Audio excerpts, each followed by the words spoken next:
Alright, this here is just a quick video about the modifications to the table saw dust collection I've done on my Sawstop table saw. So it'll just be a quick overview of everything I've done. So to start off with, I'm just running a 1.5 horsepower Craftex dust collector. Nothing terribly fancy. It's about 1000 CFM, I think 1050 is what this model's rated for. And just a two-stage cyclone. I got a nice, reasonably short pipe run over to the overhead dust collection with some flex hose and a homemade overhead dust collection blade guard that's mostly built. Still need a little bit of modification. And then a bottom run that goes underneath the table saw to my own section, blast gate, and a table saw panel. I'll show you from the other side. And then this one wise off to the router cabinet. So basically, table saw is a base model, is a Sawstop Contractor model, which is pretty terrible for dust collection most of the time.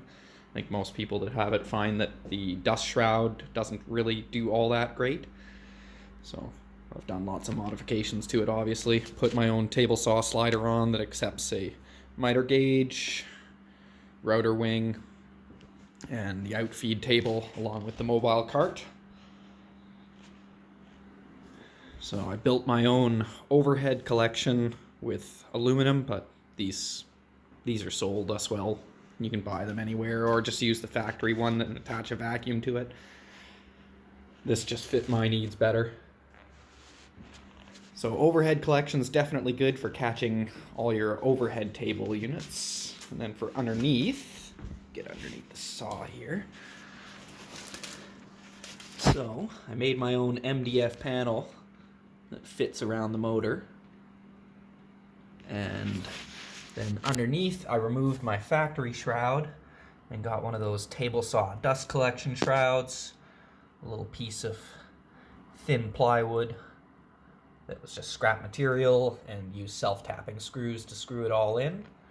And put it in with a 90 and a blast gate. So that collects all the dust below the table saw there. And then the back, this just helps to direct all of the dust directly down and helps keep as much as possible of the airflow coming through the blade guard. I had to make a cutout over here for the belt so that I can still adjust the motor up and down. And the only function that this loses me is the ability to tilt the blade. So I have to pull the motor off and pull that back panel off if I want to do an angled cut. But for my personal use, that's not a very common occurrence. I doubt I do more than a few of those cuts every year. So for me, the dust collection is well worthwhile for the short bit of time that I actually take the motor off. I also did some quick tape work up here. I'm going to replace that. I have some expandable foam that I'm going to be using to replace all of that. It's like a foam roll that's used for, I think, windows and doors and stuff. Here somewhere. There it is. So this foam roll here expands to about an inch thick, and you can get it from pretty much any Home Depot. And it's just self-adhesive, so that'll seal up underneath my cabinet once I'm done with it. So I'll just take the motor off to show you how that goes. Excuse the terrible camera work.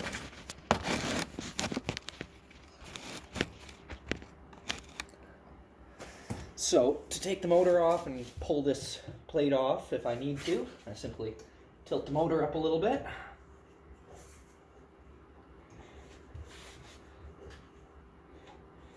Pull the belt off. Pull the motor out.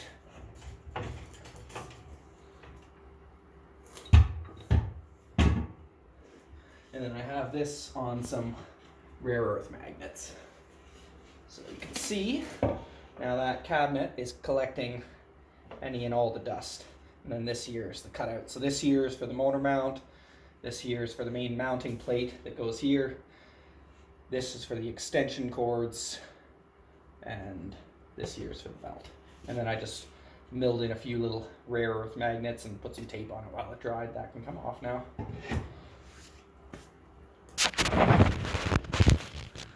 So, with the suction coming out, you can see, keeps all that dust right inside the cabinet, and it all goes right into the actual dust collection port. Right now, I'm running more of my table saw to the overhead, because now that this isn't actually putting dust all over my shop, because it's just going right into the cabinet, there's no need for me to put full force into the underneath the table. So, and then once in a while, I'll just pop the blade guard out and clean that up. So pop that back on. Simply repeat that operation in reverse. Put this plate on, feed your belt through. Make sure your belt stays nice and on the pulley at the back.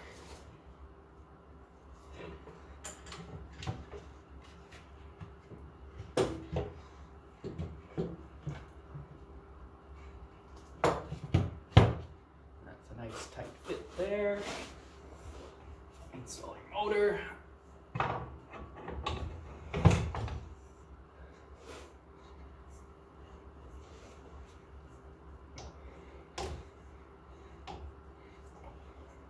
Reinstall your plug, and that's back on, ready for use. I think about the only other thing that I've done on this table saw at the moment is just got a little magnetic plate. You can buy these from the store, just from any, Staples or Office Depot, just magnetic printer paper, but this one here is from Microjig. They sell it for I think 10 or 15 bucks. And all that does is just a little magnetic plate that covers up that big air gap in the front there. So you just cut it to fit your saw. And that's a nice, cheap, easy addition to increase the suction where you need it.